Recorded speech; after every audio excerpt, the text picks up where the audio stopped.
Bold predictions for all of our picks in an FFPC main event draft. That's what we're doing today on Stealing Bananas. I'm Ben Gretch. You can find my newsletter at bengretch.substack.com. With me, as always, is Shawn Siegele. Find all of his great work over at RotoViz. And Shawn, for anyone who may be interested, they can always watch along over at YouTube. If you are watching along over on YouTube, we have the board pulled up. You can follow the draft live with us, and you'll notice that we are starting a little bit after the draft has been going. So we drew the 106. The top five went sort of chalk. The big three running backs, Lamb and Tyreek Hill. We had our decision between Chase and Jefferson. We really debated it, and even Garrett Wilson really debated it down to the last second. Took Chase. We are back now. Just got on the clock as I'm talking. So, Shawn, as I pull you in, I was doing the intro, not paying great attention. What are we looking at here? Drake London has just gone. So we are in the Kyren Williams, Trey McBride, Chris Olave, Cooper Kupp range. Do you have a preference here? I mean, I always have a preference for Trey McBride, but I could see going with one of those receivers in this draft if you wanted to push tight end into the later rounds. I think it would be Olave for me at this point. Who were the... Yeah, the only problem that we end up with that Chase pick in the first round is I really don't want to go back-to-back Week 12 buys to start it off and then be a little bit more limited. So let's go ahead and do Trey McBride. I think that he's the slam dunk pick in this format at this price. We selected him the other night on our Chasing Stolen Bananas team. I think that worked out pretty well. I do have a little bit of concern about McBride if Kyler Murray really starts running. One of the things that I thought was interesting, I did a piece on David Njoku, who's not someone I've drafted a lot, but I think he's someone that people should be drafting. I went through all the different pieces looking at Joe Flacco and how I really think it's a mistake to argue that this guy was only unlocked by a quarterback who's not good. I think there are other ways to accomplish that. But one of the things I did discuss in there is that even if the Browns go more pass heavy, which they are going to do, you're going to lose some attempts because of Deshaun Watson's profile. It's one of the reasons that you and I are not particularly high on Mark Andrews relative to ADP. We think he's an amazing talent.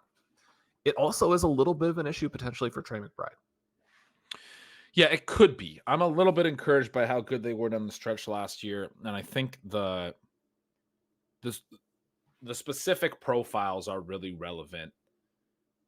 Kyler doesn't scramble at a particularly high rate. His scramble rates the last 3 years, and this includes knee injury, have all been sub 6% of dropbacks, 5.5% roughly. By comparison, Lamar Jackson has been about 10% or more of his dropbacks. It's just so high. I mean, there's no way for the Ravens to get to the kind of pass. It's even soured me a little bit on Zay Flowers, who I think is going to be the target on almost all of his passes. It's a problem. Yeah, it is a real issue, and it's an issue in some other spots as well. I don't have as much of an issue with McBride because Kyler, for as mobile as he is, does seem to get the ball out a little bit more. He also takes sacks at a significantly lower rate than Lamar as well. And so, I mean, obviously, Lamar's not bad at that or anything. He's a little bit above average.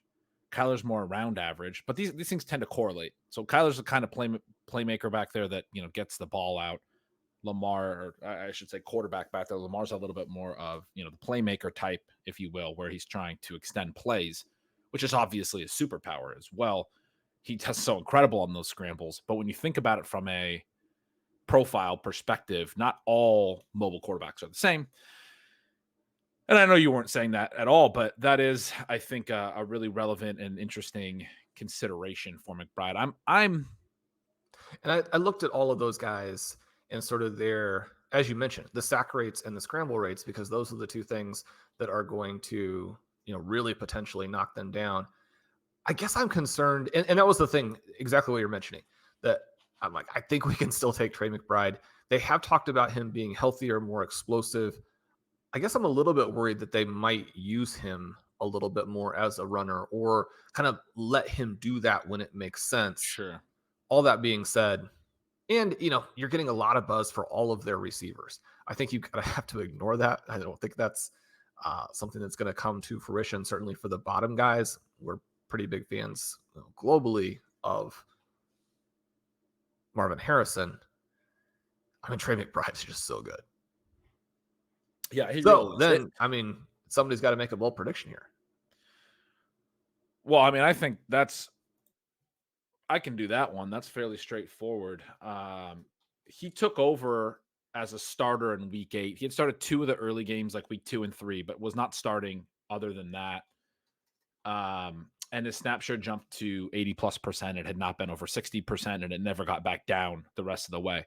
From that point forward, from week 8 on, he paced for 144 targets, 112 catches, 1,114 yards, 5 touchdowns. I think the bold prediction is he catches 112 catches would be, I think, third most for a tight end in NFL history. I think the bold prediction is he catches 110 balls this year, Shawn. Can we get him challenging those peak seasons from Travis Kelce? I think so. I mean, I really do. And I think it's something that is fairly straightforward, but we are back up. I don't love these choices that they've given us because I'm tempted to do something that doesn't fit with what we like to do. Then I've made the case that Kyren Williams is the best value since LaShawn McCoy in 2016. So it would be him, or it would be, we have Nico, we have Debo, we have Jalen Waddle on the board. Debo, we've already taken Shawn together now in 2 of our main events. Probably not the pick here if we can avoid it. Nico is a perfectly fine. Jalen Waddle is a perfectly fine other receiver. But I am actually pretty comfortable with Kyren, the way that the wide receiver rooms in some of these FFPCs have been giving us some value later. Getting an anchor running back's not the end of the world. If you want to go that direction, I'm very much here for it.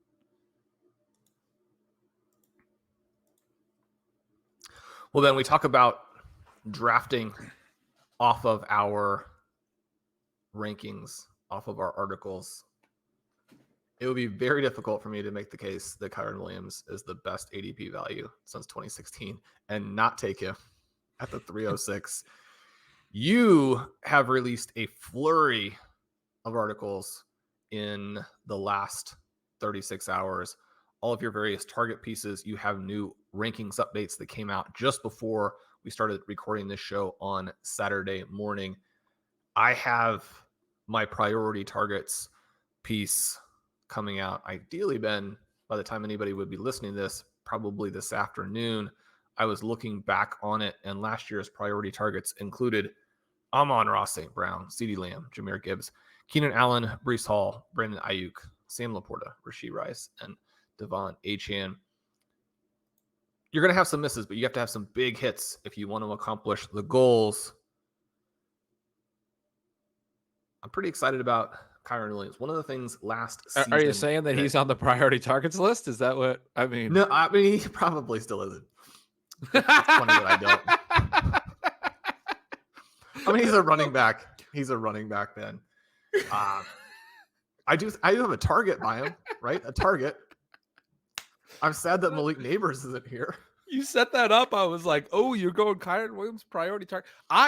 Shawn, don't do as many different types of targets as you do. And I love the way you do it. I just do the targets and fades. And I have Kyren Williams as a target. He's one of the targets for me in the early running back range. And I only have 9 running backs ranked before I do the big tier breaks as well. For the people familiar, I have the first 3 running backs and then a big tier break. And then I only have 6 more and then another big tier break. And basically saying, like, now we're in the dead zone. And I only have 9 running backs ranked there. 5 of those running backs marked as targets at their costs. When you can get Kyren Williams in the middle of the third, to me, that's a target pick. So I'll be the one to say it's a target if you're not. I took him yesterday. Ben, I did something, very much a social faux pas.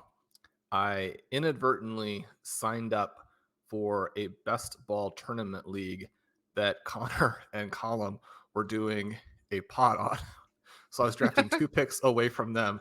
And to try and be friendly there, I went ahead and started with Bijan Robinson and came back with Kyren Williams. I figured if I was taking the opposite tack, we would be hitting each other on fewer of the player targets. But yeah, I mean, I like a Bijan Kyren start in best ball if you then pivot and go very heavily to the receivers. I ended up with a pretty good receiver group there, even though I took 2 early tight ends as well. You and I took Bijan 103 in our previous main. And one of the things that we were kind of looking at here, you mentioned that difficult decision at the 106. Even with that, I think we were possibly hoping a little bit that it wouldn't be Bijan again, because then we would have regretted the initial pick. I'm going to have to make a bold prediction on Kyren Williams. That part is going to be fun, but it's always a blast, I think, to toggle the bold predictions and actually having to make the picks, even with the slow clock and even being in the middle, which is perfect. I absolutely love this middle selection. We can't get through all the content before we have to pick again. Yeah, I know. We're going to have to speed those up. We can catch up as we go. We are on deck here, Shawn. Waddle made it all the way back to 405 and went off. I want to have a conversation with you about Waddle and his price, because I don't know that you're as high as I am either, and I'm kind of a little concerned. I've been trying to get a grasp on where I want to rank him. 405 for Jaylen Waddle to me seems crazy. T. Higgins goes there at 406. Really like him. But I was really hoping we wouldn't see Rashee Rice go off there, Shawn. We've already taken some Kittle. He's another option that I thought might go there to push Rice. Rice has gone as high as like 403. Kenneth Walker, another guy that you and I have talked about really wanting to get a shot at somewhere. He went at 312, so he's gone. Are you seeing anything else here?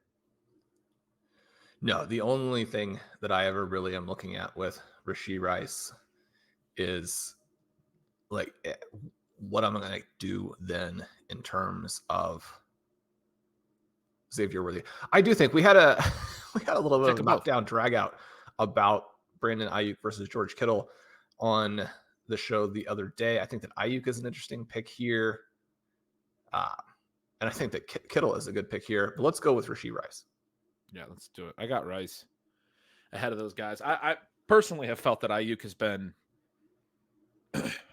overpriced, and I do think it's fascinating. There's a lot of people that are saying that as soon as he signs with San Fran, his price will correct again.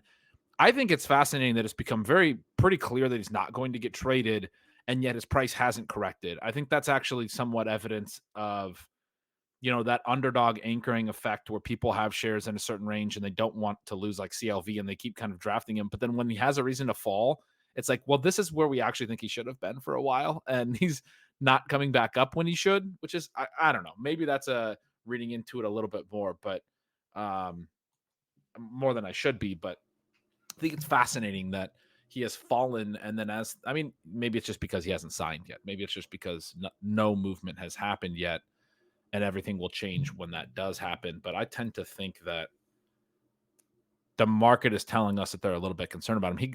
Michael Pittman and Mike Evans go. Terry McLaurin goes ahead of Brandon Ayuk in this room here, Shawn. I don't think those picks are right. I mean, one of the reasons we took Rashee Rice here is that you have him very high. And so, I mean, he would have been a viable pick in round 3 based on sort of how you are conceptualizing, which I don't necessarily disagree with. I love making sure that we actually got a Rice share at this point. Yeah, I think in the 4th round, as we get closer to week 1 and no suspension news has come, and it seems pretty possible that he doesn't get suspended this year. It does. This is wild because Diggs was also there. So Ayuk and Diggs both get passed over for, multiple picks that tend to go a little bit later at the wide receiver position. You still have Kittle here, who makes it all the way back to 412. Ayuk does go 411. And again, one of the things that is pretty cool for subscribers, our ADP tool will allow you to select the time ranges specifically that you want. If you're thinking, well, there have been preseason games or what have you. And right now there are enough drafts that you can basically just see like what happened yesterday if you want. I have it still selected for the full week. But McLaurin is like 5'11". Higgins is the middle of round 5. Diggs is 5'01". So by that perspective, he's not necessarily falling here, but relative to positional ADP, he's certainly someone you would. I suppose if you're really high on Jaden Daniels, you could talk yourself into the Jahan Dotson trade, meaning big things for McLaurin. But I mean, I don't know why you were putting in much value in Jahan Dotson at this point of his career. Anyway. Yeah, I couldn't understand. I had really gotten to the point where I didn't understand why he was being drafted at all in any format. Yeah, I had him ranked very, very low already. I think, and I've liked him in the past, but I think you have to react to the new information, which is that like his career has gone the wrong way. I mean, he's really into that Quentin Johnston range, if not. I mean, he's a worse pick than Quentin Johnston, clearly. For sure. Yeah. At this point, after the trade, I mean,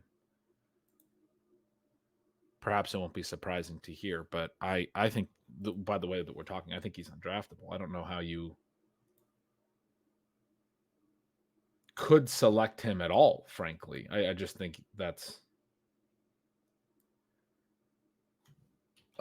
because like he's got to learn a whole new offense in a very short amount of time. The number 3s over there have not typically gotten a lot of opportunity. It's just not a situation where I expect him to actually have a meaningful impact in fantasy on short notice like this. Kittle and DJ Moore go at the turn. Diggs has now come around the turn. I mean, I sort of doubt that he gets all the way back to 506, but man, can start to hope. Your comment about the Xavier Worthy thing, I think you play them together. I have no problem, and I mean, I'll give the bold prediction if we get there, where and this person timed out and took Rachaad White, but where I think those two can coexist in a really positive way. Josh Allen goes. We're now 3 picks away from a 506 Diggs. I just don't think it's going to happen, but okay, he goes at 504. That would have been an exciting moment for me. So that puts us back in well, I mean, that to me pushes us right down to his teammate, Tank Dell, because we're so far now. Tank Dell or Zay Flowers, who you mentioned doesn't, or Xavier Worthy. This is right where I have Worthy. Zay goes. So, I mean, I think those two, I think if you wanted to talk about Brock Bowers, I mean, that's kind of where I'm at. What are you thinking?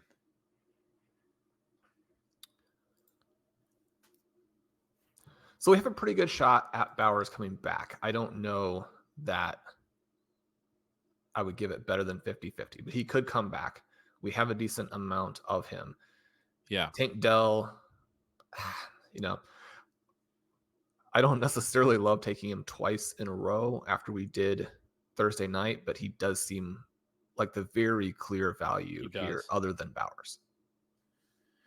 Yeah, he does to me as well. I think the other picks are trickier to make. So I think it's Dell. I was hoping you were going to land on Dell. That's where I think we should go.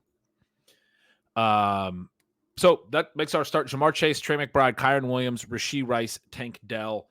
As far as the Rashee Rice sort of upside case, I'll give you some more pace numbers, some more. Oh, this guy's role changed in season, and I'm sure the listeners will be like, I mean, Ben, do you just do all your research on pace numbers? Don't you know that doesn't work? The answer would be that I think that it's slightly more applicable in some cases than others, especially when we know that there's a clear role change, especially when we know it's a young player, especially when we know there was a little bit of a breakout. It's sort of like when you can do all those caveats, what happened at the end of Amon-Ra St. Brown's rookie year, and it was like, well, there's only the last 6 games or whatever, but it's like, yeah, but that was very clearly the breakout for Amon-Ra St. Brown, and he's gone on to be that guy. Doesn't mean it's always going to go that way. Well, the other element with it, though, I would say, and this is one of the great things, I mean, Blair's wide receiver breakout research has been generating rave reviews. Lots of subscribers have been so excited about that. The takeaway is that, I mean, these young guys who play well tend to launch. And so the elements that you have where there's a sustainability question for the really young guys, that can be balanced out by them taking the next step. Right. So you want to consider that as well. See, I mean, you could do pace plus with this, Ben. I could do his splits numbers and add to it. But so he didn't run a full route share until week 14. It's been a lot, highly discussed. But he got in 4 regular season games and 4 playoff games after that point. 8 full games, about half a season. He averaged 6.6 receptions per game. The 17-game pace of those was 149 targets, 113 catches, 1,300 yards, 1,294, 6.4 touchdowns, more or less on par with Jamar Chase's season last year. Keenan Allen's, Michael Pittman, Devontae Adams, good players with a lot of volume. High catch, a little bit lower yards per catch. That's how you get to like that, like because Chase has kind of had the low ADOT, the Michael Pittman, the Keenan Allen profile. And these are pay stats, obviously. And he has a lot more competition now. But I think the ways that Xavier Worthy and Marquise Brown fit just open up the underneath for Rashee Rice. We saw that in preseason week 2. We talked about it, I think, a little bit on a recent show, Sean. It was so clear. They went deep to Xavier Worthy right away and then just got like 3 catches to Rashee Rice on the next 4 plays underneath. So easy once you've stretched the defense out like that. Worthy did go 1 pick after us to somebody who's drafted 5 straight receivers. He's a guy who took T. Higgins a little early. He takes Ramondre there. I was going to suggest that he might go Bowers. He also took Garrett Wilson ahead of Justin Jefferson in the first round. He goes Ramondre. Bowers does come back. Unless you want me to talk you into Deontay Johnson over Brock Bowers, I don't really see. Lamar's still there. Like, I think we'd have to be looking for a reason not to take Bowers at this point, right? I've written a glowing piece on James Conner, who is the second person by ADP. Do you want to add another running back without elite speed in the first 6 rounds? No, I would rather take the generational tight end. I'd rather take the guy who came in as a freshman on a national championship team and immediately dominated a bunch of future NFL wide receivers that we're all drafting.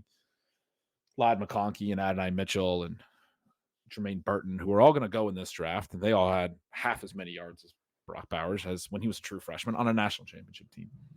And then he went ahead and was better the next 2 years and also had like 5 rushing touchdowns and just a bunch of random absurd stuff that, he seems good. This has been such a fun start. Ben, I've got to make some bold predictions here. The thing that I think it's easy to miss on Kyren Williams is he was actually extremely efficient last year. In the article that I wrote about him, I talked about how this is the only 20-point per game scorer that we've really ever treated like this from a fantasy football perspective, right? This is a player who led the NFL in rushing yards per game last year, scored a touchdown per game, averaged 5 yards per carry, because it's the similar effect with Bucky Irving, where because he is small-ish and slow-ish, he's not being given credit for the dynamic running back that he is. He was well over expectation when you look at expected points, have him 18.7 point per game, which again is second only to Christian McCaffrey. But then he's at 2.9 fantasy points over expectation. And this is a guy who, even if the volume drops, and it will, at these prices, I mean, he simply should not be available in the 3rd round. That's flagrantly absurd.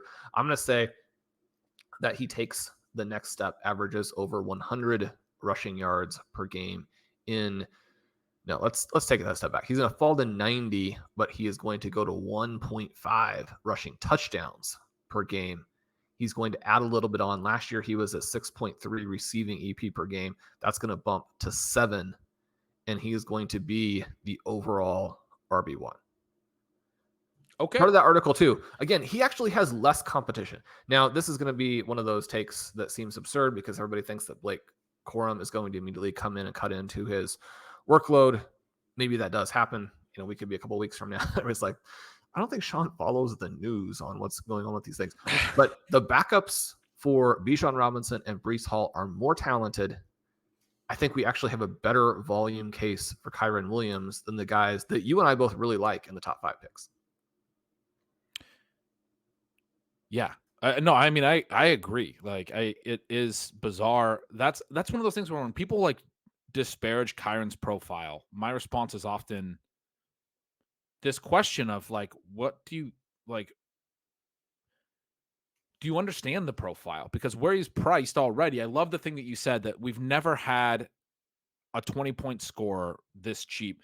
I say it a lot with Raheem Mostert. We've never had the league leader in touchdowns this cheap the next year. There's a lot of different things happening right now in fantasy than we've seen in the past. The drafter at 1, by the way, just went JSN Roma Dunze at 6'12", 701. The JSN pick in particular, well above ADP. Seems like bad sportsmanship. It's just rude. Took all of our options off the table when Deontay went the very next pick. There's one more option on the table that you are a big fan of that I think makes a ton of sense now. And even as I'm a little bit lower on him at wide receiver, I guess we're not live. I often think that I can't say the names, but Jaden Reed is still there. I have him a little bit behind these guys in my personal rankings, but I'm very comfortable taking him because I know you are very high on him, and I do very much trust your take on these things. Anytime that it makes sense. This is a time that it's even a clear makes sense in my rankings where I have him behind those guys, and the whole rest of the tier that he's with, which for me includes like Amari Cooper and Terry McLaurin and stuff, they're all gone too. So he would be, unless you wanted to go to running back, he would be my preferred pick here, even if I wasn't drafting with you. I assume you want to race to the podium. I guess the other option is CJ Stroud, right? It is. I'm going to have CJ Stroud in basically every main event if we take him here, which I don't hate that. That's one of those things where a month in you're like, I've got CJ Stroud in every main event and they're all winning. It does seem like Jaden Reed, given that we've taken the 2 tight ends and the running back already, is probably the right choice. Ben, I'm a little bit disconcerted by the fact that you don't have Javonte Williams as your top running back right now. Yeah, I mean, I guess I've been pushing him up, but Raheem Mostert goes 1 pick after Jaden Reed. I have him RB17 overall, Sean. I do have him quite high. I have Raheem Mostert RB16 because I do think, and I wrote about this when I did my running back tiers, targets and fades article. I wrote about this very specifically to the subscriber, Sean, that Raheem Mostert's ranking is because I do think he's a very unique play in the landscape this year. And I want my subscribers who are, especially in home leagues that are going to be able to get a lot of value, to take him in these types of 0 RB builds and very receiver heavy builds, because he's the perfect fast start running back. I don't know that we've ever had a better fast start running back. I think the only reason he's priced where he is the concern about the longevity, right? Does he fall off late in the year or does he get injured? But Mike McDaniel, just let me finish. Mike McDaniel loves him. Brought him over from San Francisco, is definitely going to use him. I know there's some concern that he's not the same guy, but he's going to get like green zone work in the first 5 games at a minimum, which like he just went behind David Montgomery. Like that's the same profile. The upside is we still get the player from last year. So what were you going to say? Well, just that McDaniel is not a one running back romance fellow. I mean, this dude, despite having a team with a lot of other needs, and if you filled those needs and you got a good performance from Raheem Mostert, you would be right there with the Kansas City Chiefs. In back-to-back drafts, he's like, the players we have to have are Devon Achane and Jalen Wright. Have to have them. Trade up for them. It's like, we don't have that many picks. We're going to use them on explosive running backs. I was going to ask you how much you think it is concern that people have about his age and injury profile, and how much of it is just that Jalen Wright might instantly be better. And then you've got 2 problems. I mean, but even if he is, and people have talked about they lost their best offensive lineman, their offensive line is weaker this year, et cetera. But like, even if these are issues, like there's like, this is the thing that goes back to what you said about Kyren. We've never had this type of thing before. Like, it's not only have we never had a 20 touchdown scorer going in the 7th or 8th round, we've never had him going outside like the 3rd round in fantasy football history. Why? Like, and so those concerns I think are baked in. I would be more concerned about them in the 5th round, which is about where I probably have him ranked. Maybe that means I have him ranked a little bit too high, but I certainly think he's a target for the early season elements. Now, the long-term stuff is also impacted by the right thing as well. But I mean, if you don't think they're going to use Mostert ahead of the rookie because Mostert is like the veteran and the guy they really respect, I think they're going to use him ahead of Achane too. I think they're going to use him. I think week 1 snap shares are going to be Raheem Mostert in the lead. Maybe I'm misreading that, but No, I think that's very possible. But when we think about how it will then develop, Yeah. It's not going to develop great necessarily for most. In a month, and this is something that we discussed on the show the other night. Again, it's a little bit controversial. I wrote about it at more length in the Zero RB Countdown Part 3.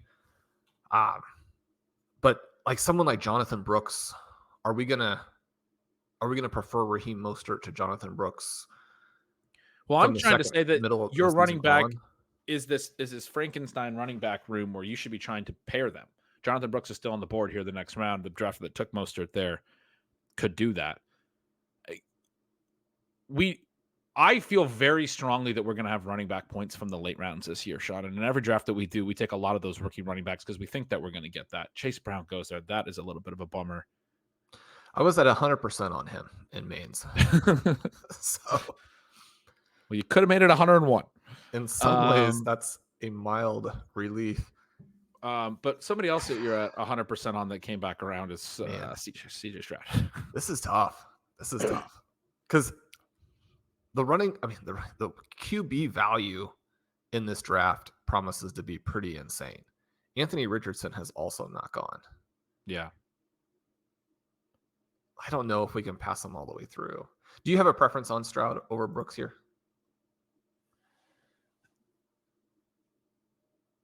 The Diggs drafter has not taken a QB. I think I would take Stroud and let Brooks go on this one personally. Okay. We've taken a lot of Stroud, but 807 is the best price we've gotten as well. And, just to balance the exposures, it's hard to give. Like you said, maybe you could try to push him all the way around. I don't think he would have come around. People are less inclined with the stacks as well in this format. But I don't know. I honestly didn't know who else you were considering. We were talking about Brooks, and I had said that he came back around, but I actually still had Jaylen Warren ahead of him in my ranks. I'm going to move Brooks ahead. I am pretty worried about the Warren injury, even if it's minor. I had concerns already about the overall high-value touches in the offense. I've been moving Warren down a little. I'm still ahead of market, and I still want to be able to get exposure to him, but I also don't want it to be in a position where I'm saying that Warren's the right pick in every room. I do think the injury is probably being overplayed. Anyway, Brooks. I left him off the list despite thinking that he's, probably in that 6 to 10 range as a talent. And if you're going to get a guy who's 6 to 10 range as a talent in the running back 30, in the running back in the round 8, then partly what you're saying is I've got some real concerns about other things that are happening. One of which is that this offense is just going to be awful. And Najee Harris is going to have a lot of touches because his profile as a tackle breaking back is one that NFL teams lean on. The other thing that, you have sold me on to an extent, certainly I believed in the beginning, is that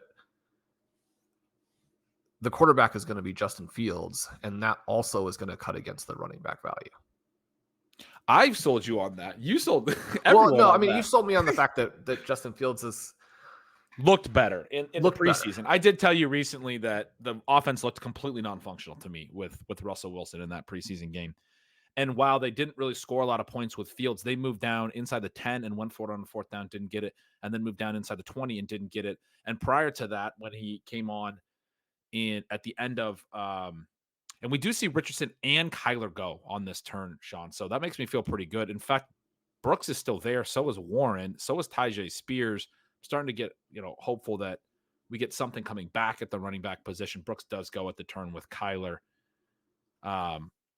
Wasn't likely to come back. I don't think Stroud would have either. The Diggs drafter did take a QB, took Richardson. Maybe they would have taken Richardson still and passed Stroud. But anyway, actually, the Kyler drafter there didn't stack Kyler, so they would have needed to have wanted Kyler over Stroud.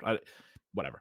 That's all speculation. But man, and then Tyjae goes right behind him. But yeah, that I did think the offense looked really, really poor in the preseason. But I loved your comment early in the offseason that there's a bigger gap between Justin Fields and Russell Wilson in talent than Russell Wilson and you, which I stuck with my head. And when I watched that game, I was like, that might be true. Because I think Shawn could do what Wilson's doing here. I know he was banged up, but everything was underneath. He was not mobile. He took I think 3 sacks in a limited number of drives. Man, Warren goes as well. So there were 3 good running back targets. They all come off. It wipes that tier out for us. We're in the middle of the draft, but we're not getting any of these tiers to really fall to us in a clean, comfy way. Other than, I guess, the Jaden Reed thing. We're back up, Shawn. I mean, it goes to a new tier for me at running back. Jameson Williams in the 9th round is kind of interesting. I know you're into that play. He's the last receiver of a tier for me at receiver. And Jordan Addison is in my next tier in my ranks, but is also there. Is there a direction other than that you like? I don't think so. We don't want to get too crazy and act like just because we have Kyren that everything will work its way out. But, I mean, let's go Williams here. I think that Addison will come back around. I kind of like adding them both. And then, I mean, you end up building what's a pretty elite 0 RB group of receivers, even though you have the 2 tight ends, even though you have a guy who scored 21.6 points per game last season at running back, and even though you have CJ Stroud, who is going to come out and put up a 5,050 season. I'm just going to say it. I think that CJ Stroud is going to set now that we have 17 games, he's going to set every single passing record there is. Every single one. That's my bold prediction for him. He's going to blow by every single thing that we've ever seen. He's got Nico Collins. He's got Stephon Diggs. He's got Tank Dell. Ben, my bold prediction for Tank Dell is that he finishes at wide receiver 8. You want to know what he did last season in his 2nd NFL game? He scored 20 points. You know what he did in his 3rd NFL game? He scored 25 points. He then had a little bit of a thing with some injuries. Week 9, right, which I believe is his 8th NFL game, 31.6 points. The next week, he disappointed with only 18.9. Comes back, 28.9 points. Week 12, 17 points, and then he goes out for the season. This guy was available in the 5th round. The 5th round. And the reason is that he's the wide receiver 3 on his team. We just got his quarterback for a team where that guy was available in the 5th round. We got him in the 8th round. There's all kinds of ways a fantasy football season, a reality football season can work out. Most of the ones with the Houston Texans are skewed in the favor of history. I wrote recently that he might, be in the top 3 of the MVP this year, and how that might put him on a certain trajectory after the season. And I thought I was getting a little bold. I was like, yeah, I'm basically saying he's going to be on a Hall of Fame trajectory after seeing him play 1 year. And you're like, he's going to break all of the passing records this season. Every record. He's certainly going to win MVP if he does that. I mean, that's not even just winning MVP. I love when you vault me on these things. It's so fun to get fun with it, to think about the crazy things that can happen. But it really is an important lesson as well, frankly, about we need to think about outliers, right? Like the fact that that's even plausible makes CJ Stroud a really interesting 8th round pick, right? Like the fact that we can have that conversation. Now, there might be some of our listeners who think we're absolutely insane. And in that case, don't draft CJ Stroud. But Shawn, after we took him, Richardson and Kyler went on that turn. Jaden Daniels, Dak Prescott, Joe Burrow, Caleb, and Jordan Love all went on the next turn. You talked about the QB values promising to be great. We did just learn a little lesson about sometimes you can start the run, right? 1, 2, 3, 4, 5, 6, 7 other QBs go in the 2 rounds since we took Stroud. We did take Jameson Williams. Jordan Addison does make it back. There's a bunch of running backs we like. To me, still plenty of targets in that tier. I love your point. You said we can't get crazy with it with the Kyren Williams thing, but it brought to mind this idea of, the draft doesn't care what your needs are, that I've definitely referenced, maybe not this year, but in past years, we didn't get those opportunities with Brooks and Spears and Warren. We got those tiers wiped out. You can't fix the Kyren thing, but you can build now a really deep wide receiver room. Jordan Addison, it is. I love this team. Yeah, I'm really excited about it as well. I mean, the Jameson Williams and Jordan Addison are obviously both a little bit of a projection, but it's really nice to tack those on when we feel really good about the first 4. I want to get your bold prediction on Jaden Reed because that's your guy. What's he going to do this year? So, Jaden Reed, 200 points a season ago. Guys who score 200 as rookies almost exclusively end up as stars. In many ways, he still wasn't yet as dynamic as Tank Dell, but in a group and in a situation where he was often limited with routes, he had 4 wide receiver 1 performances over the second half of the season. From week 10 on, he averaged 17.4 points per game as a rookie, right? That's simply not a profile that should be available in round 7. There's absolutely no way. You think about some of the guys who are going earlier, like a Michael Pittman, a Terry McLaurin in round 4, they should not be going ahead of him straight up. You can get too caught up in volume and miss the fact that the guys who continue to elevate and rise. And then I believe that I had Jaden Reed as the 212 maybe when we did our projecting the 2025 first and second rounds exercise. Now, the context is meaningful. The team and the beats have been raving about Romeo Doubs. Christian Watson has, in theory, figured out his hamstring issues. And I love the fact that he put so much science into it and so much effort into it this offseason to solve that problem, as opposed to just be like, well, I'll exercise, I'll eat okay. It'll probably take care of itself. He went out of his way to do all the work to try and rescue his career, make himself as good as he could. And then Dontavian Wicks just went at the 11:01. His peripherals also absolutely fantastic. But this is one of the reasons why I love Jordan Love this season. It's one of the reasons why him at 10:04 in this draft, I think, is a little bit absurd. He should definitely be going ahead of Caleb Williams, Joe Burrow, and Dak Prescott, the 3 quarterbacks who went right ahead of him. But Jaden Reed's path to 250 points doesn't rely on huge route volume. It just relies on him continuing to get open everywhere and then running after the catch. I mean, this is a guy who can get open down the field, and then once he has the ball in his hands, do something with it. They're going to have some scheme touches to him, whether those are handoffs or little jet passes, what have you. I mean, he's the guy out of this group who, if we're talking about a player hitting 300, he's the player who can do that. One of the things that I found when I did my research on JSN and working through, what happens when you have 3 elite targets? Can we get, 2 guys to say 250, a third guy to 200? It doesn't happen very often, but the other thing that I like to note, Ben, that you always note sort of in the past is that related to like how are 0 RB teams doing in these tournaments. Very few teams are trying to get 3 or 4 receiver targets to these high point totals. Similar to the Houston Texans, the Green Bay Packers have a running back who is a veteran coming off of a poor season. The lean into a certain style of play in both offenses gives you this real shoot for the moon quality to it. 275 points for Jaden Reed is an above the median projection, but it's not like some 99th percentile outcome. He can hit that without an extraordinary event happening. I mean, he's going to be an absolute league winner unless the Green Bay Packers go out there and just needlessly, they would have to themselves step on his production significantly for him not to get into that 250, 275 range. We are back up. We're about 20 seconds into our pick. That was a fantastic answer to the Jaden Reed question. We saw 8 running backs go in the 10 picks between us. That was that whole tier that I was talking about was very deep.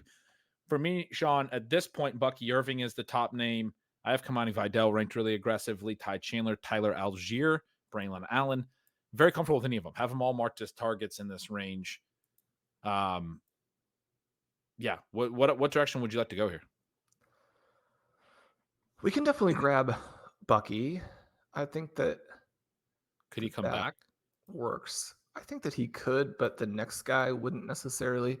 So we'll go ahead and take him there just to provide a little context, he's going at 12-11. And so, I mean, it's a little bit of a reach, but as you outlined, I mean, we've really gotten hit in terms of the players we wanted. Yeah, so between our picks... At the running back position. Yeah, at the running back position. Between our picks, the guys who did go were Jalen Wright, Blake Corum, Rico Dowdle, Trey Benson, Jaleel McLaughlin, Zach Charbonnet, Ray Davis, and J.K. Dobbins. Braylon Allen does go one pick behind us, but that's, I mean, those are the names that went off. I mean, I think when, I really like Ray Davis, but when Ray Davis goes off, when, Trey Benson has gone off, when Rico Dowdle's gone off, I'm kind of throwing ADP out the window at that point, and I'm like, Bucky's one of the next guys, and we really like him. He's one of our top options overall. Ty Chandler goes a couple of picks later. This does happen in some of these rooms. Tyler Algier, a couple picks after that, where we will see a lot of running backs go. When you said the next guy wouldn't necessarily come back, who was the other guy that you were considering with him there?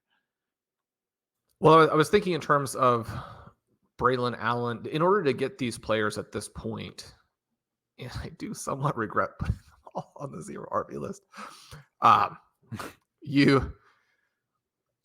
We had talked about this element of pulling McLaughlin into this range so that you could then take Bucky coming back around.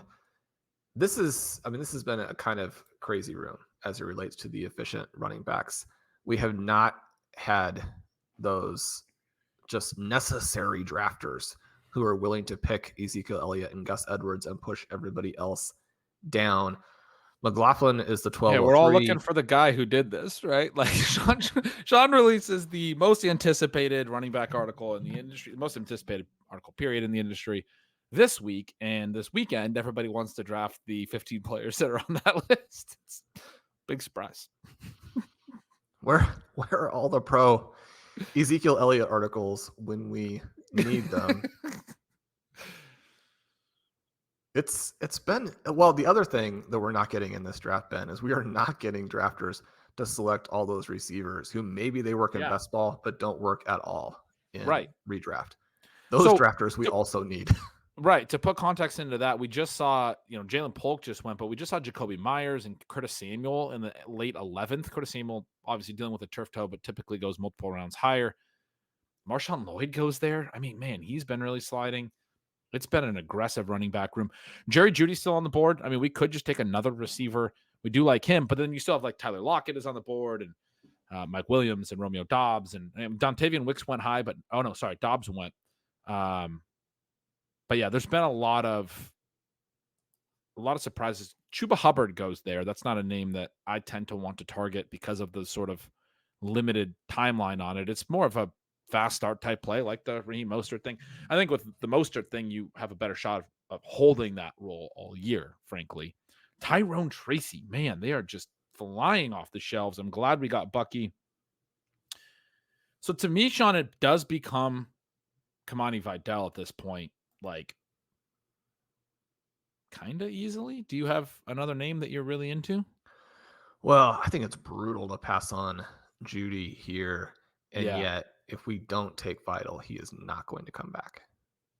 No, I think based on the trends and where we're heading in this room, we kind of have to get the running back upside. It is kind of brutal. It does make you want to, reconsider. I don't know where, but reconsider one of the other picks. Yeah, go back in time. The drafters who got Brees and Bijan are probably pretty happy right now. They're not as happy as the drafters who got Kyren Williams, but happier than everybody else. I mean, we still this is the mild disappointment is relative to where this draft was going and the trajectory it was on and what was available there and what we might be able to do at running back in the next couple of rounds. A lot of drafters in this room have been happy to take running back since then. After we took Addison, so our first 10 rounds were one running back, and people are sitting there laughing, zero RB bros got caught. I mean, it is what it is, because I still think we're going to be fine. But the first 10 rounds, Jamar Chase, Trey McBride, Kyren Williams, Rashee Rice, Tank Dell, Brock Bowers. So both McBride and Bowers, Jaden Reed, CJ Stroud, Jameson Williams, Jordan Addison, 6 receivers, both the tight ends, and Stroud stacked with Tank Dell. And then you have Kyren as the one running back. And from the moment we took Addison, I said 8 out of 10 picks on that turn were running back. We still get Bucky Irving, a guy we really, really like. On the next group, out of 12 picks, 7 more running backs went. So you get 15 out of 22 picks. Before we were back on the clock, 2 picks after that Addison pick. And it was very clear we were going to be going, running back, almost, certainly in rounds 11 and 12 at that point. I mean, I think we just kind of proved that point, because even as Judy fell, and you said that was brutal, we still end up going running back. And even with 15 going in those 22 picks, we still come out of it with Bucky Irving and Kamani Vidal, which are 2 guys that I think we both, Sean, think could really, could be the picks in this range. And so you wind up, a little bummed that you didn't get the perfect balance to it necessarily, get the perfect room to allow all of that. The other element of it is, when you do this type of build, you are obviously aggressive early in the season on waivers and those types of things. We have Kyren on this team. If you land this year's Kyren Williams, right? Whoever that may be off waivers. A name I threw out to you in the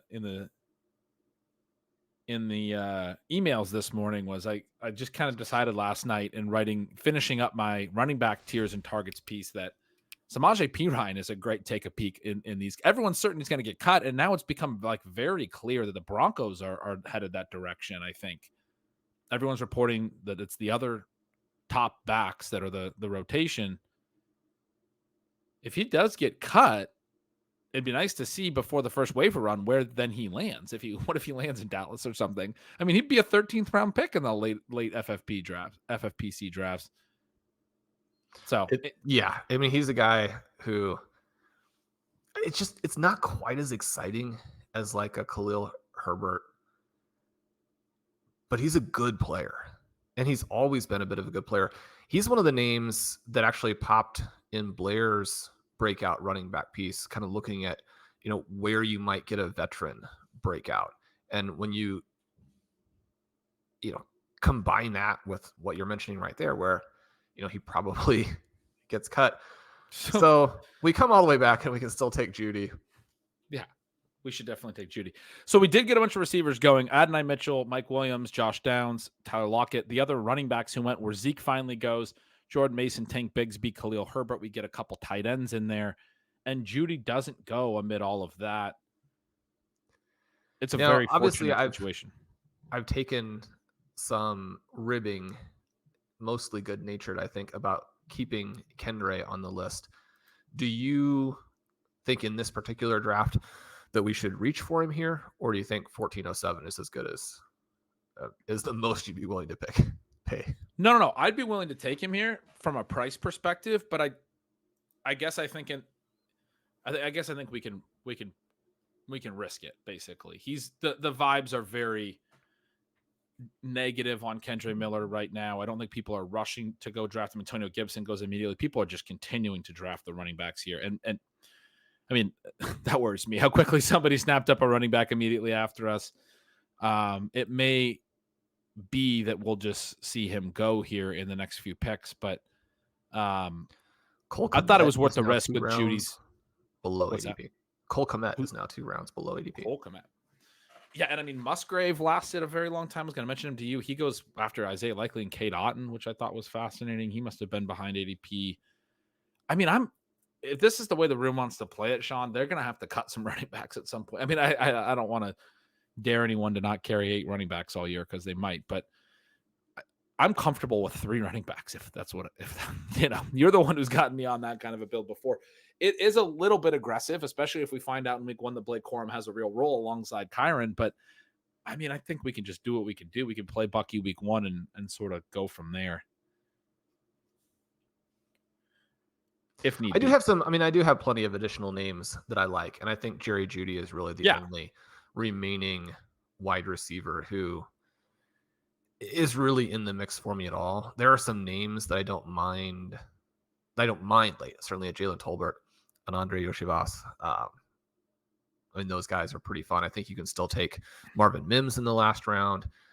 These guys will be in the priority targets piece because, again, every single player is covered. They just get different target designations, including the blank space, which try not to draft too many blank space players.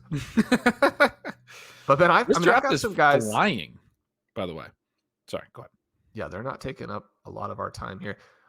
I've got some guys who don't even go that I do like at running back. And so we may potentially sorry. I was saying I was comfortable with that if everything went terribly. If they're like drafting all the running backs. Draft Cole Kmet, right? Right. If they're right. If they're just going to make it impossible.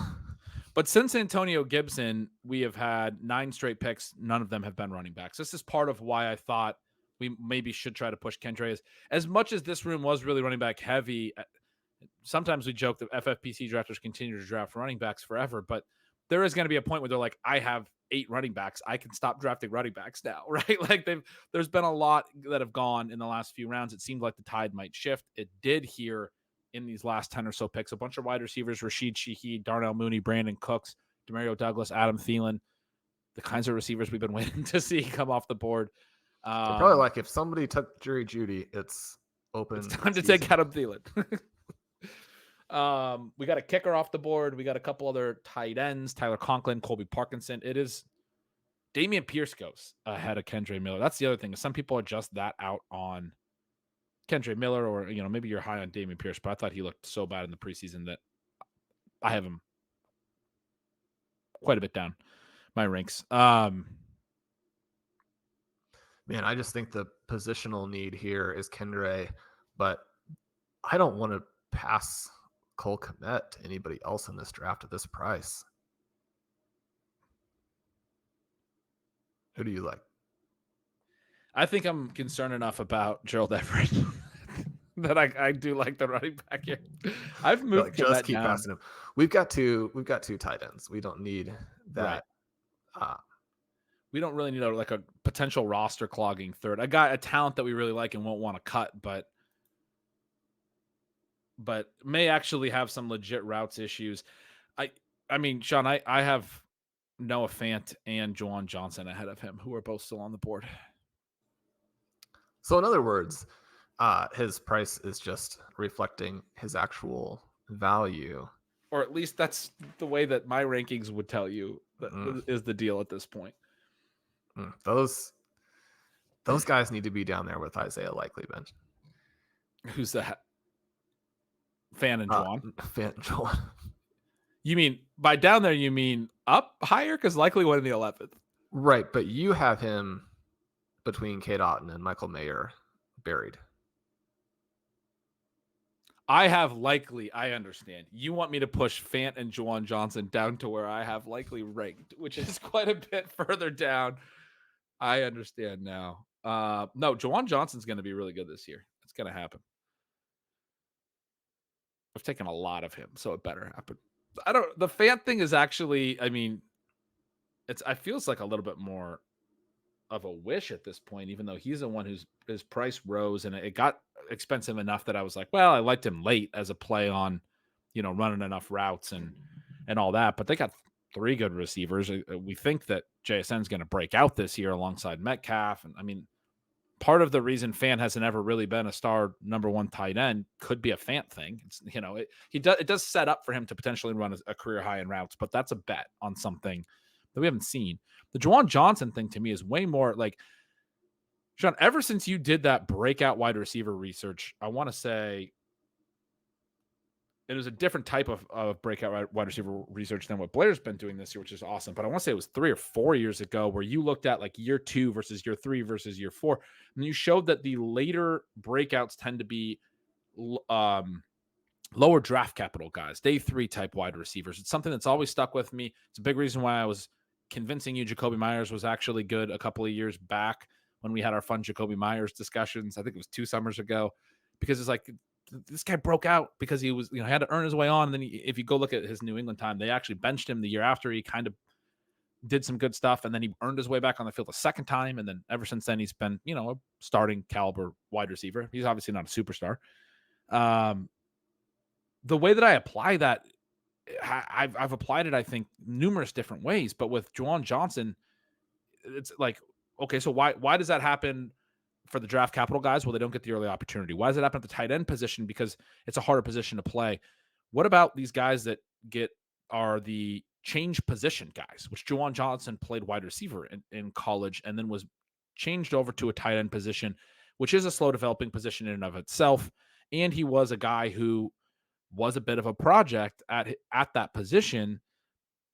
That he would be a year 5 or a year 6 breakout fits with that type of research to me, even though that's a little bit different. It's just in the sense of the team wasn't going to trust him and give him that opportunity and all of those things. And when they did, like, he wasn't going to have all the nuance down, but we've seen the targets per out run really creep up the last 2 years. He looks actually like a pretty good player at this point, in my opinion. So anyway, I'm pretty into Juwan Johnson. Tucker Kraft just went ahead of Cole. No Juwan Johnson yet. All right, we did make it back up. Your guy Cole Kmet came back as well. Do you want to take Cole Kmet here? Do you want to take like an Audric Estime who has fallen? Like, he got really exciting for a bit and would have been up in that like Tyrone Tracy, Kamani Vidal group, and now everyone's out because everyone's really in on Jaleel McLaughlin. And I get that, but at this price, RB63. It's an interesting way for us to get into the Denver backfield, which we're not into on this particular team. We both really like. Will Shipley is the other guy that is on top of my running back group. I know he's your guy. I can't see the queue right now. I wonder who you have in there. It's probably someone crazy like Miles Sanders.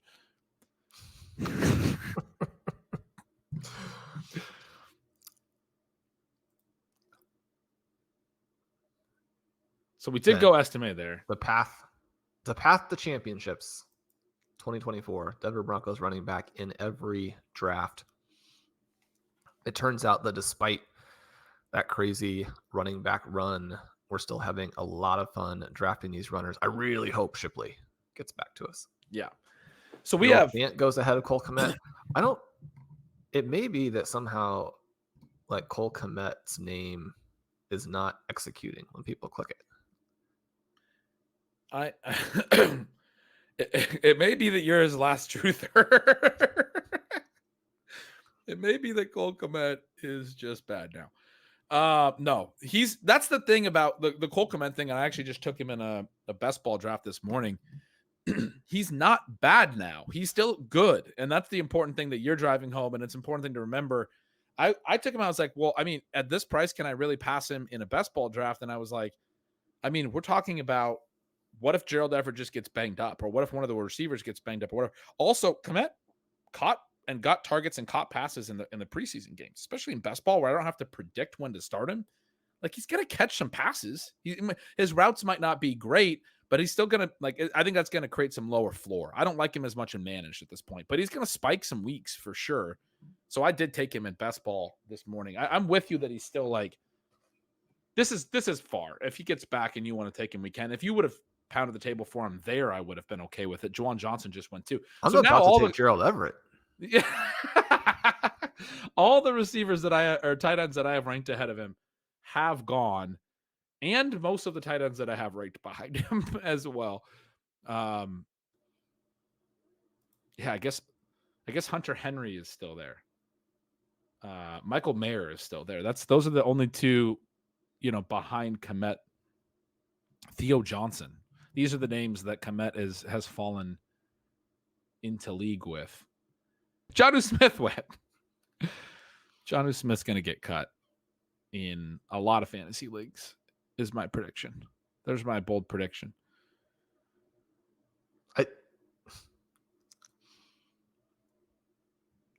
I honestly don't understand what's happening.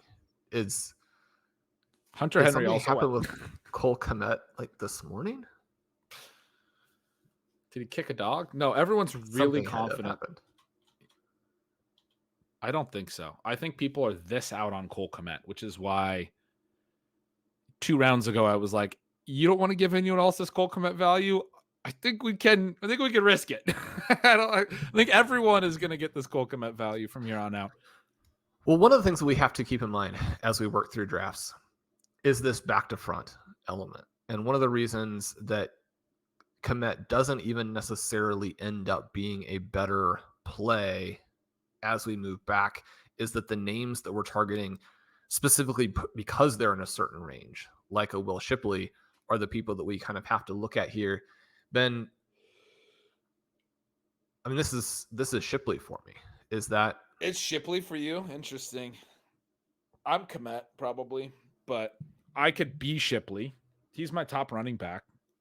We've gotten a lot of him already. I guess I've talked to you about it. I have a harder time seeing his true upside. I think he's going to be something of a roster clogger. You did take Kmet. That was we had 30 seconds. I thought we were going to talk through it.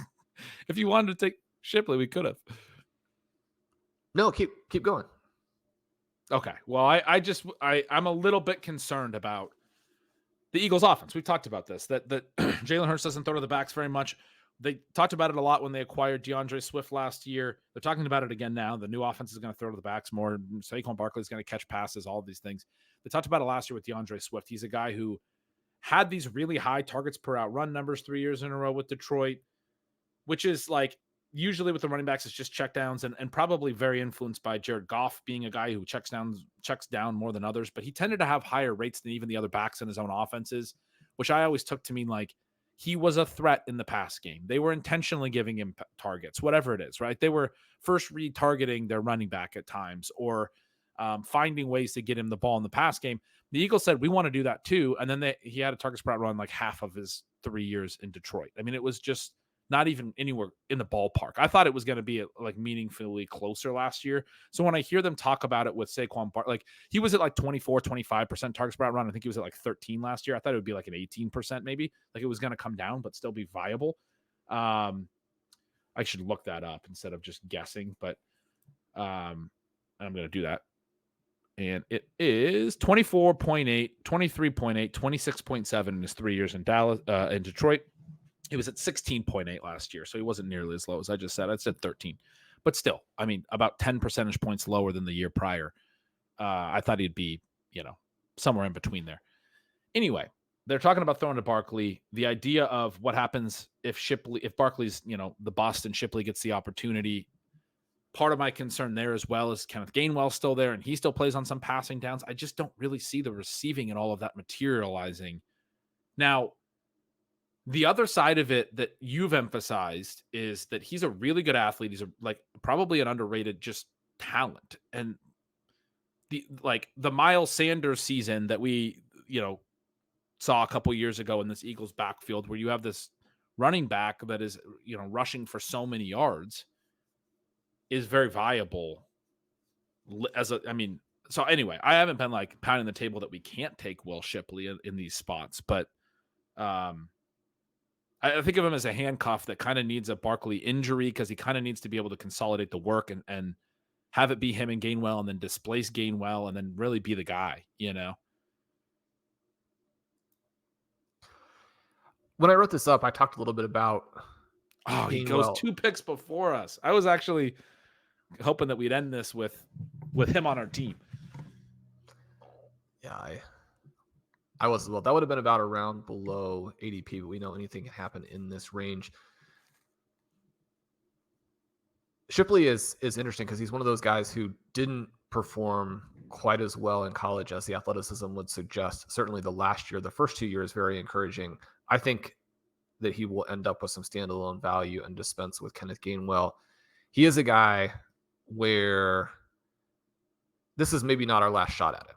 If you told us that we could pick him up off waivers after week 3, right, and that's a better use of roster space anyway, that would be great. So we are back up. I don't think that we have any great options here. I was hoping that either Shipley or Bucker would make it back to us. Do you want to do, is Jaylen Tolbert still there? Or did I miss him? Okay, so Tolbert is available. You got to go up on him. That's an option, but it doesn't have to be the option if you have another one. So we'll go ahead and make that play. A couple of others. He's one, if I could make the case on him, he's one that I really am excited to see the week 1 roll on. Because, I think it could be pretty meaningful. If he's playing if he might run more routes than Brandon Cooks out of the gate. They talked him up so much in preseason. It might look like he's the number 2 weapon in week 1. What if he comes out and runs 85% routes and catch? Here's the bold prediction for Jaylen Tolbert. He comes out in week 1 and he runs, routes on 90% of the drop backs and he gets 7 targets in week 1. Then what? Like, we're like, okay, we're really happy that we have that guy, right? And no one else got him at this price. Sort of similar to your Kmet point, and that was part of why I was in on the Kmet thing. And what you're saying with Shipley right now is what I was thinking through as well. Is I do agree with you that I don't really want to let anyone else have Kmet at this price. I'm less concerned about it with Shipley because I kind of feel like, I mean, he might get cut after the take a peek game because I kind of feel like Gainwell is going to play ahead of him in this first game in Brazil, and people might cut him after week 1, honestly. Yeah, the flip side of that is that he might actually be playable for our roster in week 1. And then you start him. Yeah. With how weak our RB2 is, maybe take a peek would have been nice. Yeah. Being disappointing. Ben, we've had a few more days to digest it. Carson Steele is the talk of the NFL. Everyone is telling me the Chiefs have a guy with the long flowing locks, looks like a linebacker. Took him half an hour to run down the field, but he knocked a bunch of guys down. 3rd, 4th stringers who aren't going to make the team. Has that locked him into your late round plans? Again, we're kind of joking, kind of serious. There is a slight chance that he's the backup running back for the Chiefs and scores in that first game. Yeah, and I mean, I was kind of making fun of him. I think maybe behind the scenes a little bit more, but to see, number one, the production profile, and then the big run in the final preseason game that they're going to be in on, and then Shawn, I just realized there's preseason games on right now. I wonder if Cole Kmet just got hurt. Anyway, because you were asking did something just happen to him. The Carson Steele thing. I would also say that I mean, yes, the Will Shipley take a peek could go well. I guess I have a hard time seeing it because I think they're going to use Barkley a lot in week 1, right? Like, I think Barkley would have to go down for them to really use Shipley enough. I mean, even if he scores a touchdown, I feel like we're talking about 9 points, maybe 1 catch and a TD, but they're going to use Gainwell a little. He's kind of like the split secondary back. Steele to me has this potential option of being like an 8-touch guy for the Chiefs right away. Like, you know how Andy Reid is? He could get this guy 2 touchdowns in the first game just because, like, it's fun or something. It's his new shiny new toy. And so he draws up some red zone plays for him. I mean, when we talk about the take a peek element, there's this element in the FFPC drafts where, because the drafts they go through the whole weekend, the final week, and there's teams that are drafted on Saturday after the Thursday game, and now there's a Thursday and a Friday game. We get the Friday game in Brazil. Because of that, everyone who plays in those games, if you've drafted them, even if you drafted them before, you have the option of putting them into your week 1 lineup after you see their week 1 score, because the other people who draft after that will know the scores before they even draft. And so we get an opportunity to bench Steele, but if he scores 2 touchdowns, to put him into our lineup. That's why Shawn was talking about the week RB2 thing. Is there another option that you have here? Well, I like a lot of the names that are available. The 49ers just keep talking up Pearsall, and I guess I'm not convinced that Ayuk is going to end up on the team. Tim Patrick is here. Quentin Johnston is here. I think that Miles Sanders and Royce Freeman are good picks. Do you want to take a defense instead? Carson Steele is pretty fun. Oh, let's take the Kansas City defense. Let's take the Chiefs defense. Yes, that's what I was going to suggest. We got them as a take a peek element as well, and they're just a really fun defense to have. If they get 0 points, we can actually replace them for week 1. It's a lot of elements.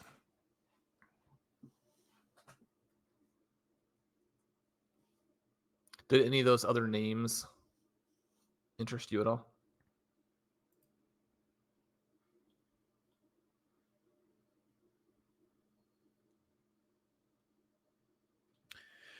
I thought they were I thought they were all intriguing. I thought they were all intriguing in one way or another. We see Carson Steele did just go after Pearsall, who was another one I didn't realize was still here, but was a good option. But we do have a lot of options at this point. I mean, there's a ton of things we could do. We could take Justin Fields to back up I mean, why let him sit out there? We don't have a QB2. We don't necessarily need one. Although I did just see a blurb that says Russell Wilson led a scoring drive on his only series in preseason week 3. I mean, he had 5 drives in the last game and got threw for 1 first down on 10 attempts. Everything else was underneath. It was disastrous. I haven't seen this. I'm just seeing the blurb, but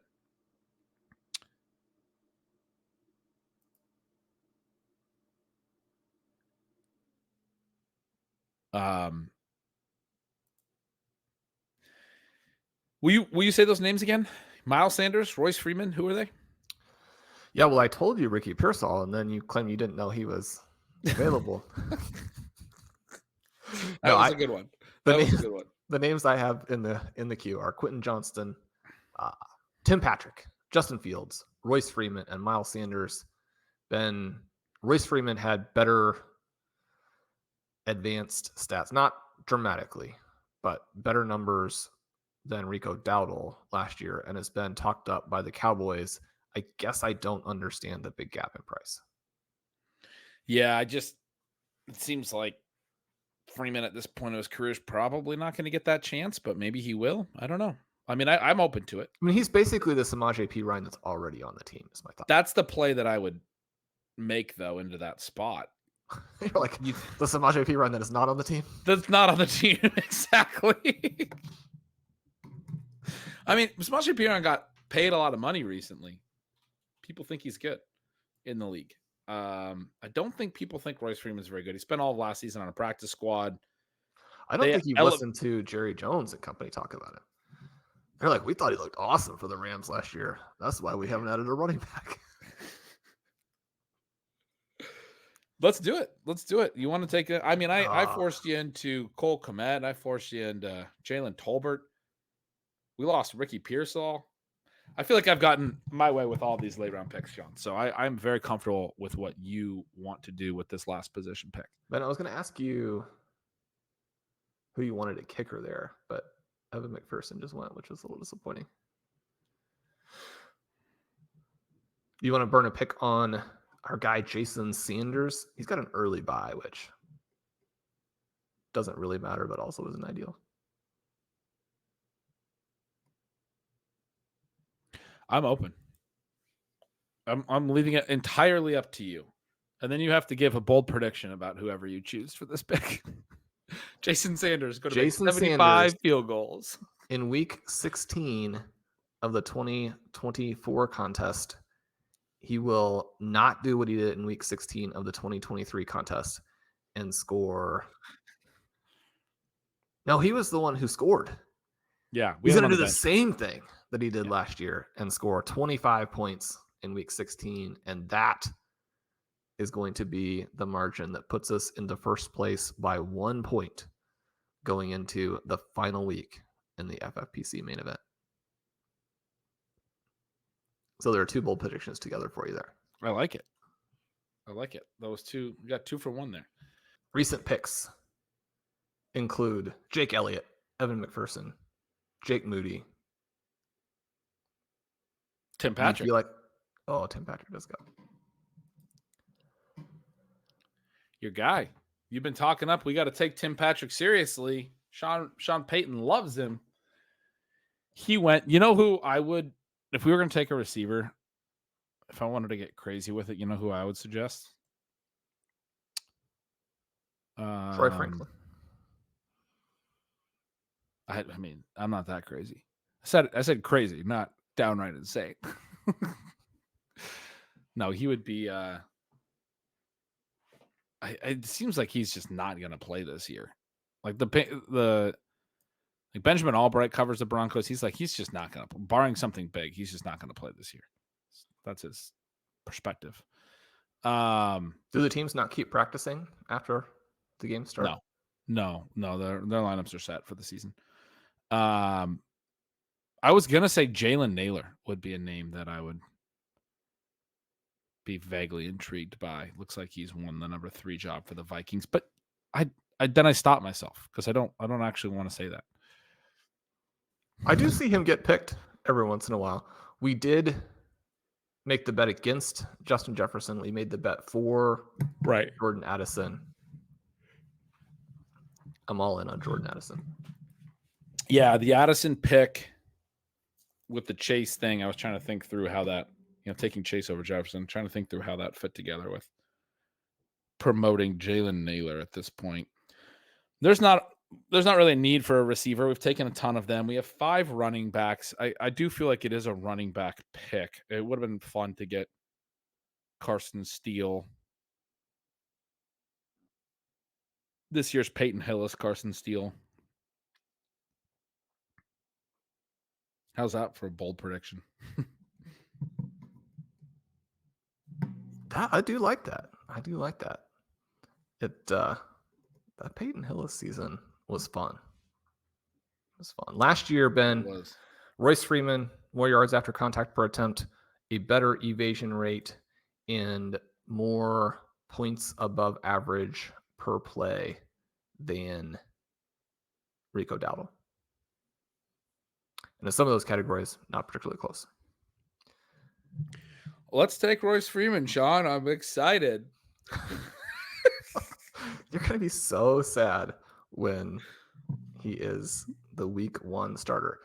Justin Fields in the last round. We can't pass on Justin Fields in the last round. I thought you wanted Freeman. Or have you just gone back to did Russell Wilson win the starting job today? I mean, that's what I'm hearing right now.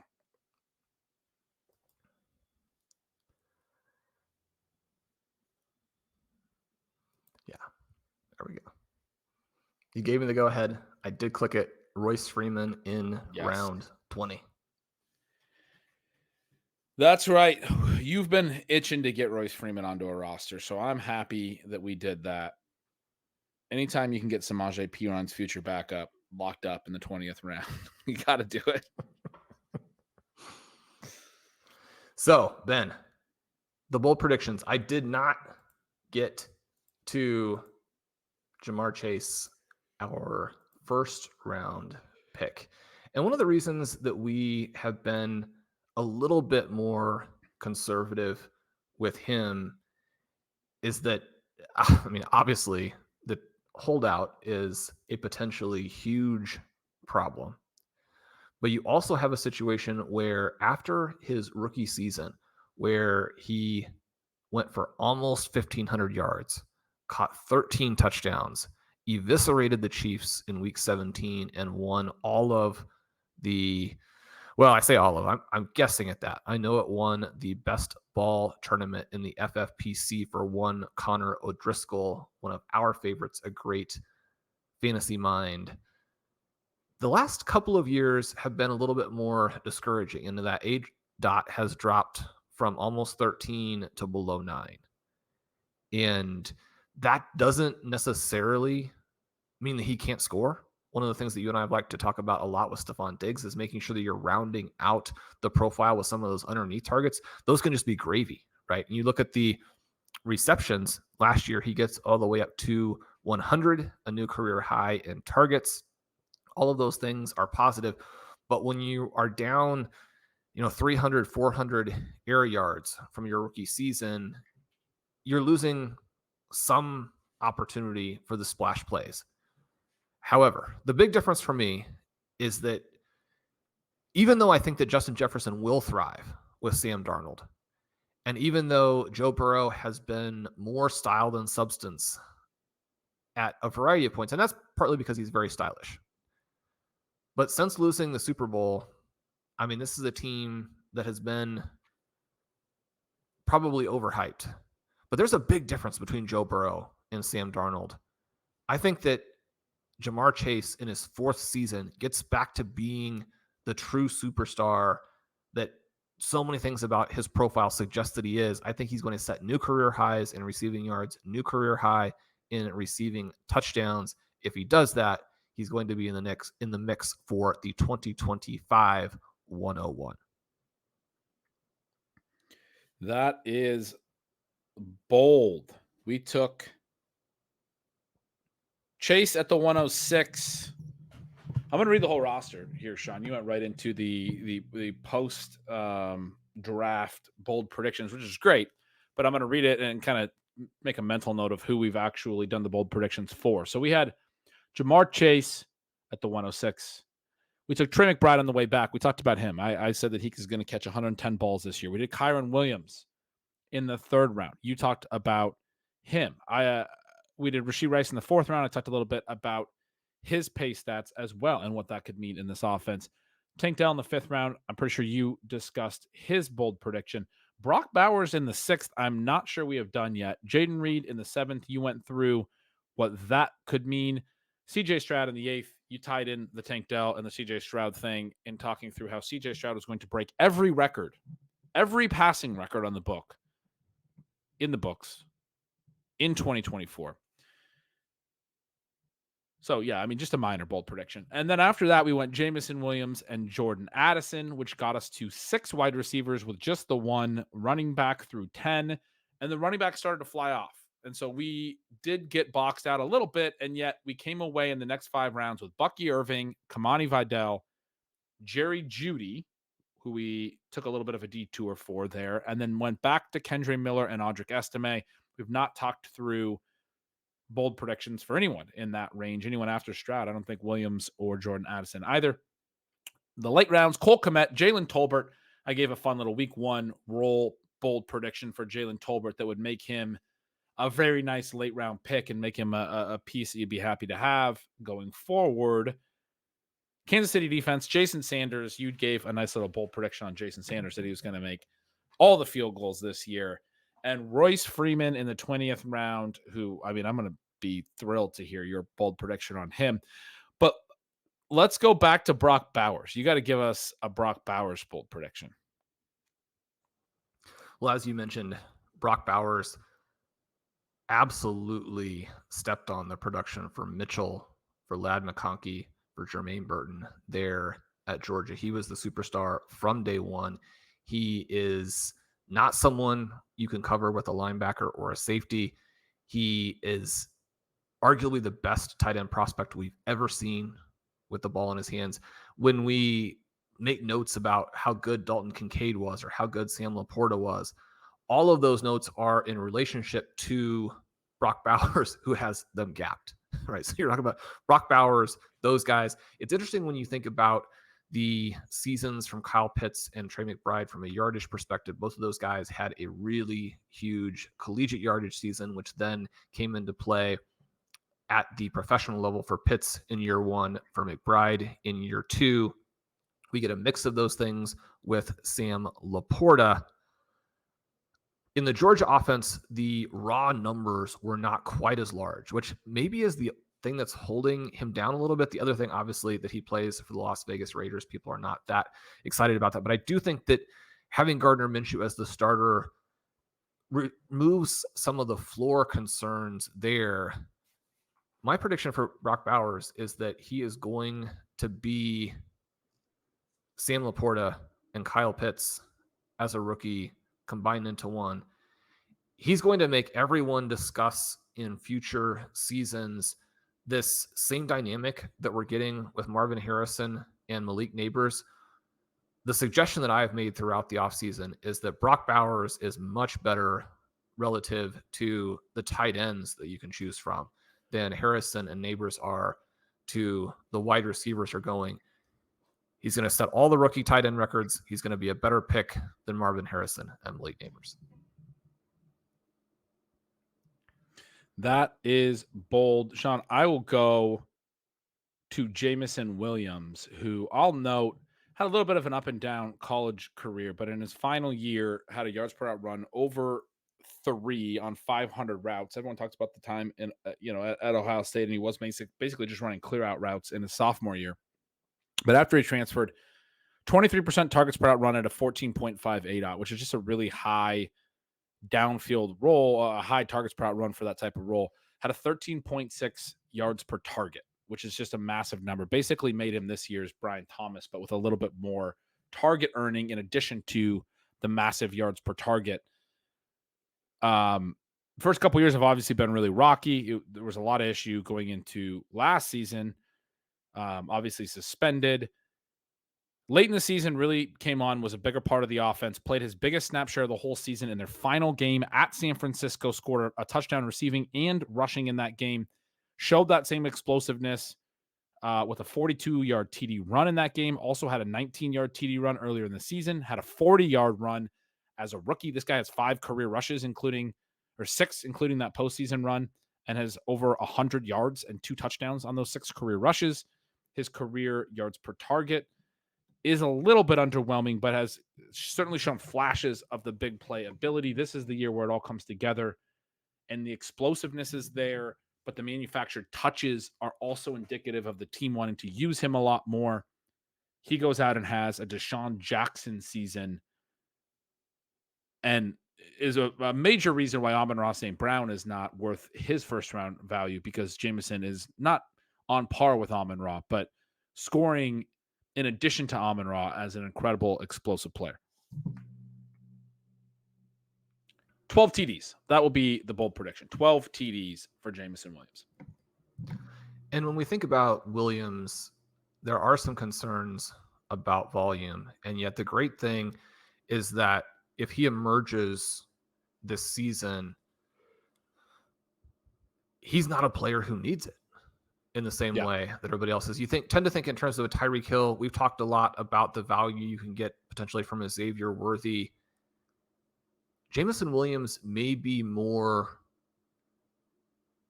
dynamic from a speed perspective even than those two guys. It's not necessarily like a straight speed he's going to beat them in a race, but you talk about what he can do on the football field. No one can stay with him. That's one of the reasons why the Lions are like, well, if we can't make the passing game work, just give him the ball, because you can't get the angle. So if he actually does make some catches, he's absolutely off to the races, Ben. I think that one is fantastic. He is one of those guys where you can say, well, in best ball, it works a lot better. You don't have to pick those games. And yet everything that the Lions have been doing this offseason foreshadows a role that you don't have to worry about that as much in redraft as it may seem. Yeah, it's one of those things. You probably don't have to worry about it as much. You also don't have to pay like a starter price. So you're thinking about like a bye week plug-in. You're thinking about like, oh, there's an injury. You're thinking about like in the sprint, I'm trying to get a little bit different or something. I mean, that's not the ways that we're playing him necessarily. We want to see a real breakout, but it is nice when the guy that you plug in those situations on the bye weeks and stuff, you're like, yeah, this guy has the potential to score 3 touchdowns this week, as opposed to trying to plug in, some random player. And you would need it to then just be sort of fortunate that this explosive week happens when you have him in the lineup. But it's better to have somebody that can do it than somebody who can't. Is the way that I would put it. And then in some cases, you just, you're in a deep enough format or what have you. You just plug him in and you just play him. Your lineup has had some struggles, whatever.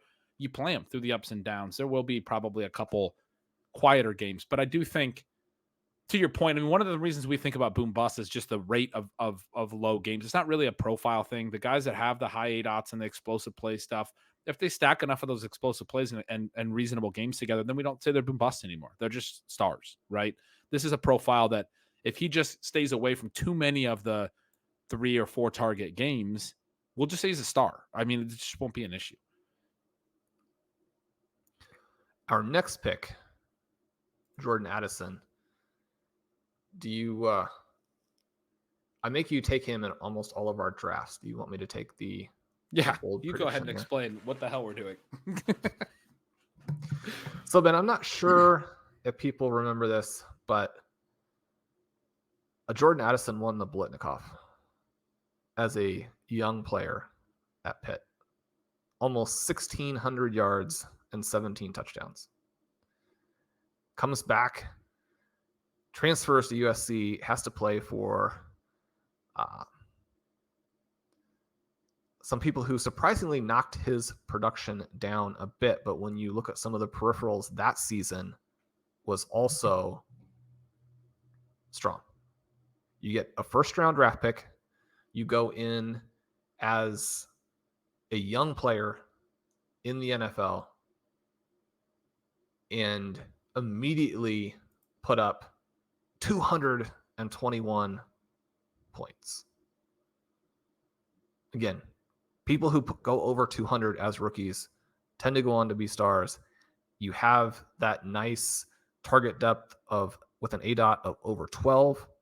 You have 10 receiving touchdowns, immediately shows the ability to find the end zone. When I address Jordan Addison with people who are more casual fantasy football players, I mentioned this to my sister, who is a much better fantasy football player than I am. I was trying to explain why people don't like Jordan Addison. And I said it's partly because he scored 10 touchdowns last year.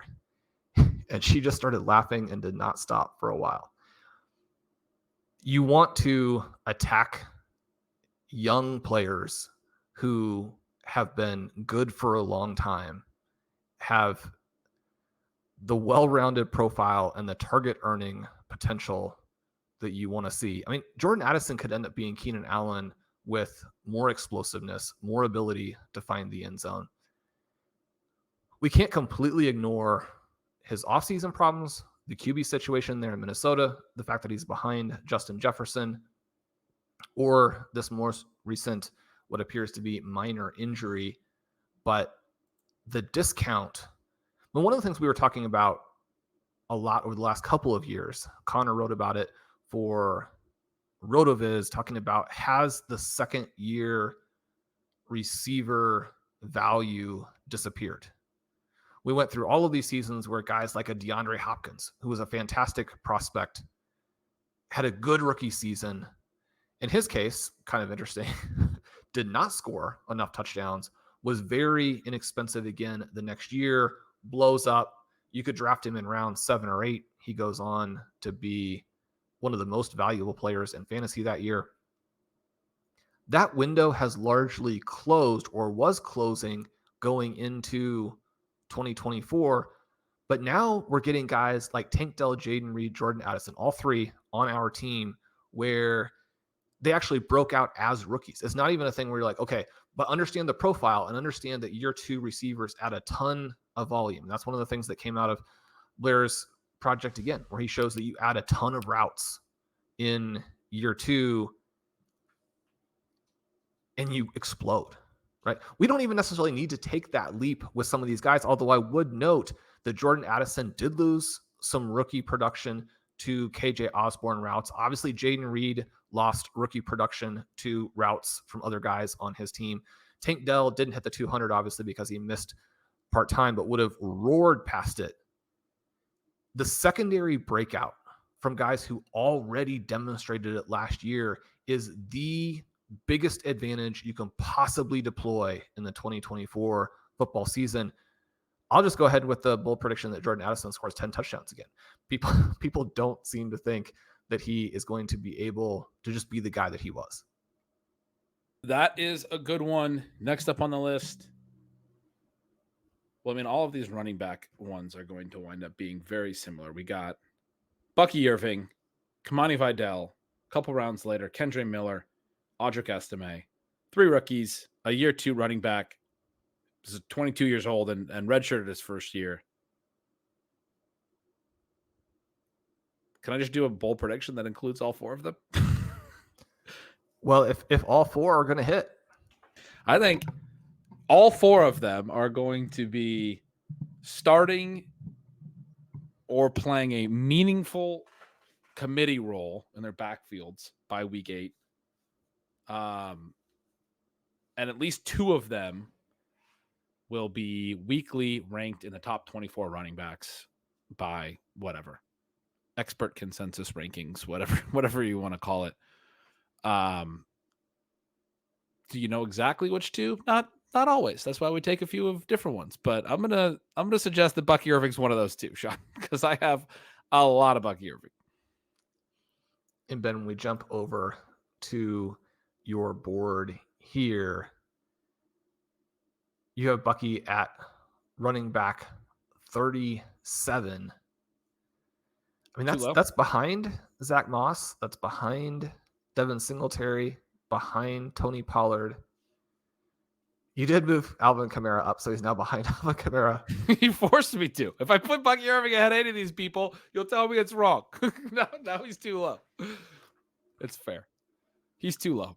But, where he's ahead of Julio McLaughlin and Nick Chubb and many other, Zach Charbonnet and Rico Dowdle and many other players that go ahead of him in every draft. So we got him right ahead. You have him ahead of McLaughlin and Chubb. Excited to have him instead of those guys? I mean, I could move those guys ahead of him. It's not It's one of those things, and I wrote about this when I did the tiers, especially this range of running back. I wrote that it's way more about the profiles, and obviously talked about your incredible work with the 0 RB countdown and why I look forward to that so much, because it's so fun to see the 15 names you put on it as the targets, right? Because the actual ranking is sort of in these ranges, it's so relative to ADP and all of those things. I would have wanted to take McLaughlin ahead of Irving, because I take Irving in every freaking draft, and I want to get exposure to McLaughlin, and he would have been a nice week 1 starter as well. And you know, the role, the backfield that we really like. I have a little bit of concern about his ultimate ceiling, a little bit different interpretation of how that Broncos backfield is going to go than you, but we're both very in on that backfield. And I do still really want to play McLaughlin. I just think Bucky has this potential to really run away with the Bucs backfield. The way that they're talking about how he's a perfect fit for their new rushing scheme, the way that the coaches are literally acknowledging what we talk about all the time, that Rachaad White doesn't hit holes. He stands in the backfield and dances. They're like, yeah, this is kind of a problem. You wrote about it a little bit. I was shocked when I put that together again,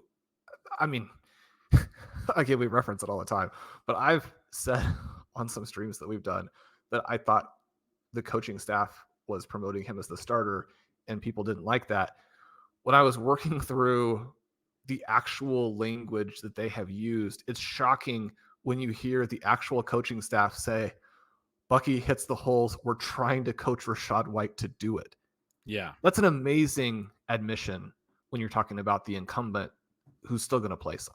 And you've caught some flack for saying that Bucky was going to start over, or that they had said that from, you know, we've joked about this, but somebody, one of our listeners had kind of followed up and wanted to know where that quote was from, and then eventually followed up with me and was like, that quote doesn't exist. and I told you about that, and you and I have had a laugh, and you're like, I may have been paraphrasing. I can't remember exactly where the quote was or what it was. But what you just said, I mean, it also was a paraphrase, but you have the quote in the 0 RB countdown. Surprise. I gave away one of the 15. Bucky Irving is a part of the countdown. I don't think that surprises anybody, actually, because we draft him in every draft that we do. But you had the quote in there, and it's like almost identical to what you just said. Like you can't really interpret it any other way. And Todd Bowles, there's that great Twitter account, Coach Speak Index, that analyzes the different head coaches and the things they talk about. And Todd Bowles is a straight shooter, man. Like he looks back historically at like how much weight you can put on a lot of the different coaches and what they're saying, which I think is a really cool element to what he's doing on through his Twitter account. And he has said that Todd Bowles is a guy that has been very reliable with a lot of the things you said. Unlike a lot of other coaches, Todd Bowles will just tell you what he's thinking about his players, which is great. I mean, it's great for Jalen McMillan, who he constantly keeps talking about as being amazing. It's great for Bucky Irving. Like everything about Bucky Irving, all of the stats, all of the profile stuff that you have talked about, written about, everything seems very, very favorable. I'm not saying he's definitely going to take Rachaad White's role week 1, because there will be people that will be in our mentions and letting us know. We always fight that battle throughout the season where it's like week 3 or 4. And I remember the year that Tony Pollard eventually took over for Zeke. I had to fight the battle the whole season. Like I was so stupid for suggesting that Tony Pollard could take over for Zeke, and then he ended up doing it. And it's just like, I just got 8 weeks of abuse. And then it literally what I was telling you was on the film and was being shown was going to happen, ends up happening. Where are you for my 8 weeks of abuse back? Like I can't find you in my Twitter mentions, but I want to go abuse you every single time that Tony Pollard runs for a long touchdown and Zeke's not even on the field. But we might run into that a little bit with Rachaad White this year. Nonetheless, if they're already seeing that in camp and what we've seen with Rachaad White on film and in the stats, his rush yards over expected, I believe worse than the NFL last year. I think you have to be really excited about Bucky Irving and what he's going to be able to do this year.